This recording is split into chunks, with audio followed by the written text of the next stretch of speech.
ബ്രേക്ക്ഫാസ്റ്റിന് പാലപ്പം ആയാലോ? പാലപ്പം ഉണ്ടാക്കാനായി ഞാനിവിടെ ഇൻസ്റ്റന്റ് പാലപ്പം മിക്സാണ് എടുത്തിരിക്കുന്നത്. ഇതിന്റെ കുക്കിംഗ് മെത്തേഡൊക്കെ ഇതിന്റെ പാക്കറ്റിന്റെ പുറകിൽ തന്നെ കൊടുത്തിട്ടുണ്ട്. അപ്പോൾ പാലപ്പം ഉണ്ടാക്കാൻ അറിയാത്തവർക്കും പാലപ്പം ഉണ്ടാക്കാം. പാലപ്പത്തിന്റെ പൊടി കലക്കി വെച്ചിട്ട് 1 മണിക്കൂറിന് ശേഷമുള്ള മാവാണിത്. നന്നായിട്ട് പൊങ്ങി വന്നിട്ടുണ്ട്. ഇനി പാലപ്പം ഉണ്ടാക്കിയാലോ? ഇനി ചട്ടി ചൂടാകുമ്പോൾ അതിലേക്ക് വെളിച്ചെണ്ണ ഒഴിച്ച് കൊടുക്കുക. ഇനി ഇതൊന്ന് നന്നായിട്ട് കലക്കിയെടുത്ത് ചട്ടിയിൽ ഒഴിച്ചു കൊടുക്കാം.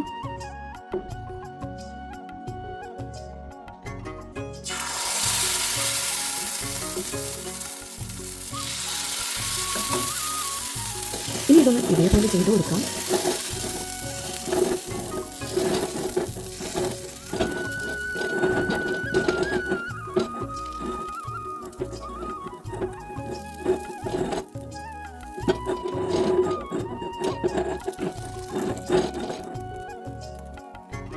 ഇനി ഇതൊന്ന് അടച്ചു വെക്കാം.